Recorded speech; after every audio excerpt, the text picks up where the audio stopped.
So The Mind of Evil is a serial which I don't have much to say about prior to explaining the plot. There is a lot to talk about with the serial, but nothing that stands out enough about the event which is worth bringing up immediately. So let's get into the plot and get to the interesting aspects of this serial. So we begin with the Doctor and Joe going to Stagmore Prison to view a demonstration of a machine, this machine being called the Keller machine, and is capable of extracting the negative and evil impulses from a person, something the Doctor thinks is completely stupid and so pays no attention during the explanation of the machine, with him constantly talking over with his counterpoints. This opening scene is strong as it really shows off the Doctor's ego towards people who aren't as smart as him but think they're right, with the fact that he's there by order and not by choice adding to this. This quite light opening also opposes what's actually happening, as the machine is basically being used as a tool of execution for a man. The machine itself is left quite vague in function in the earlier episodes, with the Doctor asking the important question of where the negative impulses go, with nobody seeming to understand what he means, even when he's blatant and points out that there is a tank full of them which is just sitting around for anyone to get their hands on. Although this idea doesn't actually go anywhere as interesting as it is. The process itself is quite a haunting scene, as we get the lights dimming and the subject, Barnum, screaming in pain, with him being put into a state of unconsciousness, with the machine having used too much power. From there a mystery forms around the machine, as there are several deaths which take place in the chamber with it, with both people having died in impossible circumstances, one having heart failure after being attacked by rats, while another drowns in a perfectly dry room. This is an interesting idea which again the serial will not touch on following this episode, at least in the way it's presented here. This leads to the Doctor attempting to dismantle the machine, as Professor Keller can't be contacted, leaving him at the mercy of the machine, but is saved by Joe. This plotline continues throughout the serial, but at this point the Doctor is recalled to Unit HQ by the Brigadier, leaving Joe alone in the prison. While this is going on, Unit are currently dealing with two plot lines, one of which is to dispose of a gas missile named Thunderbolt, while at the same time hosting a peace conference, with the latter not going all that smoothly, with constant problems from the Chinese delegation. While the Brig makes note that there had been other problems, the only one we see on screen is the disappearance of some papers, which is reported by Captain Chin Lee, leading to a search by Unit, although as it turns out the papers have been stolen by Chin Lee, who is under some form of mind control. As this plotline spends the first episode without the Doctor, it focuses entirely on Unit, which is different to what we've become used to, and somewhat akin to Spearhead. This decision works well to give a bit more for both the Brigadier and Yates to do, which I think is good as both were a bit underserved by the previous serial, especially Yates, who was a new character. Yates is definitely the one who gets to shine here because of this, with us getting a better look at him and what he's like, but I'll talk more about that later. Back on the conference, the trouble continues, with first the murder of the Chinese ambassador, and then Chin Lee setting up a secret meeting in which he tries to kill the American ambassador, through the use of a mental device which allows for the Keller machine to be used over long distances, with the Doctor and the Brig arriving just in time to save the ambassador's life. As it turns out that the Chinese ambassador was killed in the same way as the attempted murder of the American one, showing that Chin Lee was behind it. These scenes also show that Chin Lee has a connection to the Keller machine, with her being Professor Keller's assistant when he was installing it. Meanwhile, at the prison, a riot has broken out, with the prisoners taking over. This combined with the situation involving Chin Lee makes the Doctor decide to return to Stagmore. So here's where I have to introduce the villain of the serial, as by this point both the serial has introduced him and the rest of the serial really doesn't work without addressing him. So this serial sees the immediate return of the Master, something not too unexpected after how Terror ended. The Master's plan this time is both better and worse, entirely because it feels like there's an entire extra and somewhat unneeded element, but it mostly works without the same pitfalls as his plan in the previous serial. His plan this time is to capture the Thunderbolt missile and launch it at the conference, which will cause the entire world to erupt into war. Now this is a far simpler plan than his previous, but one problem I have is that Unit has to be dealing with both the conference and the missile at the same time for it to work. Which given that Unit are a UN organisation, while Thunderbolt is a British missile, shouldn't the military be dealing with it instead? This is more of a story simplifying elements, by only having Unit rather than Unit in the army, but it's still strange to be overseeing both, especially at the same time. Either way, these two elements work together. The one standout element is the Keller machine, which feels very separate for the most part. While the machine is what the Master uses for the killings of the conference, beyond that is kept almost entirely separate.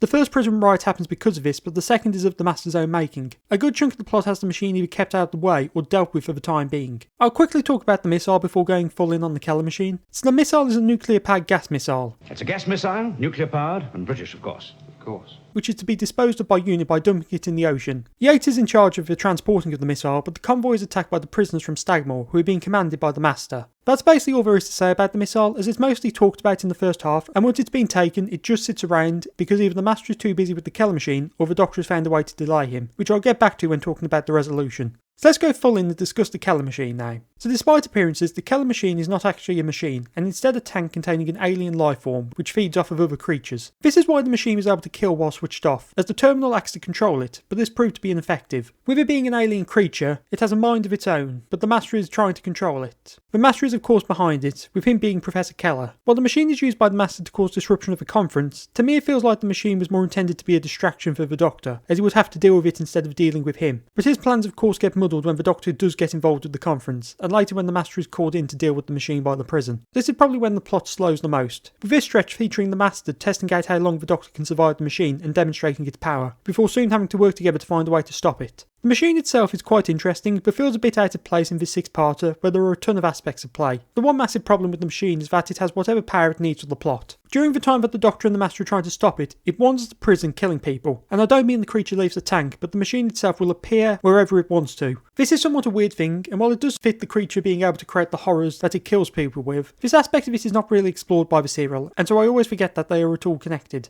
The only one who can stop the machine permanently is Barnum, who due to having been drained of all his negative impulses, prevents the creature from functioning when he's near to it. This being used in the last episode to trap the Master, but I'll come to that in a minute. I do think the creature is interesting, but the plotline is being swallowed up by all the other plot lines. And the one thing which does bug me, but I always think about, is since the Master was trapped on Earth at this time, how long has he kept this creature in a tank in his TARDIS, and why? With most bases covered, let's talk about the resolution of the story. So the Master plans to launch the missile, but the Doctor is able to delay him because the Master's dematerialisation circuit is in London, and he pretends he'll return it in exchange for not firing the missile. This proves to be a deception, as it's actually a plan to kill both the Master and the creature at the same time by using the creature to keep the Master at bay, while they clear for the missile's self-destruct. Unfortunately, due to Barham not wanting the Master to be hurt due to his new nature, his interference allows the Master to escape, with him killing Barham in the process. This does mean that both the missile and creature are killed, but the Master survived and recovered his dematerialisation circuit, allowing him to escape from Earth. That's the plot wrapped up, but we still got a lot to talk about. But what I want to address first is the odd combination of elements in this serial. By that I mean the three separate plot lines that come together at the end. Now while these are good ideas, it feels like we got the plot of two four-parters combined into a six-parter. It kind of feels like this started as a story about the creature in the prison, which then had the peace conference and missile plotline added. Something similar happened during the previous season with Inferno, where it was originally just the drilling plot without the parallel universe, but this was added later, apparently by the suggestion of Terence Dix to make it fit the 7-episode length. But the reason I point this out is because both of these serials were written by Don Houghton, so there technically is the precedent for this. Which is exactly the case, as like with Inferno, the idea wasn't thought to be sufficient for the six-parter, but unlike with the previous serial, the suggestion to add the peace conference was by his wife, Pick Sen Lim. Unfortunately, I think these two fit together a bit too messily for either idea is good, and would have worked better as two separate stories. So now that I've berated some of the plot decisions about the combination of stories, let's get into some positives, because this story has a few big ones. So let's start with a minor thing. That's the scenes of the Doctor when he's up against the machine. These scenes really give us some insight into the Doctor's psyche, as since the machine preys on the fear of its prey, it means that we get to see the Doctor is terrified of things from his past. Most notably is him essentially reliving the events of Inferno, when he saw the world being destroyed. This is something he opens up about with Jo afterwards, and it's one of the few instances of the show going back to its history in such a significant way, and this is only because these serials were written by the same writer. Beyond that, we also get him having visions of some of his past enemies, including a Cyberman, a Zarbi, a War Machine, Coquillian, an Ice Warrior, a Silurian, and a Dalek, which also speaks. This is quite a mix of aliens from his past, with apparently the Sliver and the Servo robot being considered. It's obviously an easy way to shove nostalgia in your face, but it works, especially in a time when you wouldn't have been able to rewatch these stories, and so a lot of these creatures will have gone over a lot of the audience heads.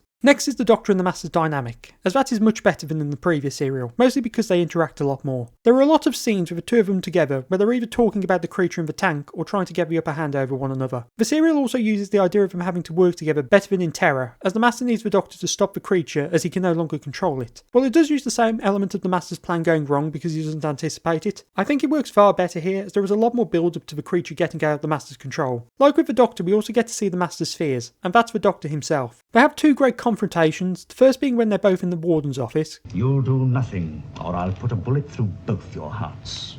While the other is when the Doctor is putting his plan into motion to kill him at the end, with this scene having a bit of humour with Bessie. Both these scenes feature the Doctor trying to gain the upper hand over the Master, who is the one in the position of power. But while it fails the first time, it succeeds in the latter. One other scene between them which is strong is when the Master locks the Doctor in with the creature to both torture and test him, with the Master having to restart one of his hearts afterwards, due to the strain that he put on him. These two feel stronger than in the previous serial, which really helps to give us more insight into their history without them saying anything about it. On Unit and Jo, it's a massive improvement from the previous serial. With a longer runtime and no need to introduce a ton of new characters, this serial is able to spend more time on each of them, with all of them getting plenty of screen time and doing quite a lot of importance. Beginning with Yates, he is of course put in charge of the missile disposal, and while he does lose it, he ends up following it to the base and getting to confront the Master once he's captured. Then despite being a captive, he is able to escape and inform the brig of the location of the missile, allowing them to take action. Compared with the somewhat out of place feeling Yates had in the previous serial, in this one, he really feels like a competent member of UNIT. Next is Benton, who is also more prominent and gets to do quite a lot, mostly getting injured though. Across the serial, Benton is attacked on a few occasions, including when transporting the missile, but also by the Keller machine when he's tasked with following Captain Chin Lee. Originally this is intended to be a one-off character, but it was changed to Benton, which I think was a great thing to happen, as it goes back to when we first met Benton in the invasion, when he was acting as a spy. Beyond that, due to his many injuries, we also get to see a lot of comedy involving this, notably due to the attack on his mind, as the brig doesn't really take the situation seriously when he's first told about it. This means that we get to see Benton having to prove himself on several occasions, with him returning to duty as soon as possible for the attack on the prison. Then once the prison has been retaken, he becomes the temporary governor, which both gives us some great comedy and the only time we get to see a more dickish side to him, this being entirely because he's busy and Barnum is in the way. This is probably the best we've seen of Benton, with this serial really showing off all his sides and touching on some new ones. Now for the Brigadier, who is great in this serial. While his use was restrained in the previous serial, this one takes him back to the brig we saw last season, with him spending the earlier episodes behind a desk dealing with the conference before going after the missile and leading an attack on the prison. The prison attack is one of the best brig scenes of all time, as we get him going undercover as a delivery man to sneak men into the prison. What makes it so good is it's both something we haven't seen of him before, and because Nicholas Courtney gives a great performance in the role, with him putting on a fun voice and demeanour. It's great to see the brig in this unusual position and gives us plenty of comedy, with one of my favourite bits to this being when he's at the gates, he hums the Colonel Bogey March. Like with Benton, we get to see all the sides of the brig, while at the same time giving us more to his character which hadn't been explored before. Jo is somewhat interesting to cover as she feels almost completely different to how she was presented in Terror. Now I don't mean that in a bad way as she's clearly the same character, but her presence in the story is so different that it's clear the two writers had different ideas of how to use her. While Terror made her quite clumsy and silly and used her more for comedy, but with a big heart which was in the right place, this serial shows her as more of a woman of action. There are several occasions where Jo is more action orientated, with her being key to several of her and the Doctor's escape plans, alongside helping to get the prison under control after the first riot. She feels far more confident in herself and competent than in the previous serial, which is a bit jarring, but I think works better for someone who works for UNIT. Despite this, it does still fit within the character we saw previously, but the elements at play have been swapped around in terms of prominence, with her sillier traits lessened against her more useful ones. But despite this increase in action and usefulness for her, we still get to see her kinder side, which is somewhat far more pronounced. We get to see her taking care of the Doctor after his heart had to be restarted, alongside being sympathetic to Barnum after the machine had been used on him. This really makes Jo stand out against her predecessor, as she feels a lot more useful and not just there to scream and ask questions, something the previous serial basically stated was the point of the companion. Now obviously most of you know she's not going to stick this way forever, so it ends up feeling out of place and retrospectively would have worked better towards the end of her tenure, but it's really strong characterisation. On the Doctor, and there's no change here, with him being as strong as ever, we get to see several sides to him, but this serial really builds on his dynamic with the Master, which was lacking from the previous one. I've already talked about the dynamic, so I won't go any deeper into it, but I think it's good for the Doctor's characterisation, and since the show has only recently begun touching on the Doctor's past, having this dynamic with another of his race really taps into this and expands upon it. Even though no exact details are touched on, I really think that this serial opens the door for further exploration of their history. It intrigues the audience more than Terror did. So let's talk about the behind the scenes, and we're going to start with the colorisation as per normal. So the colorisation of the serial is one of the most interesting of all. So episode 2 through 6 were colorised with the chroma dot recovery method, but episode 1 wasn't, and that's because it had no chroma dots. This is the only episode of the Purple Era that has no chroma dots, which I believe was due to where it was being tele-recorded, a filter was applied which removed the crosshatch pattern, which is the chroma dot pattern, but I can't find the original source for any of this. Either way, this meant that episode 1 couldn't be restored with chroma dot recovery, and there were no low quality colour versions, meaning that there was only one option left, to colorise it by hand. Stuart Humphreys, also known as Babel Colour, recoloured the episode by colorising 20% of the frames, which is about 7,000. This is incredibly impressive, and the final result looks amazing, and is definitely the nicest looking episode in the serial.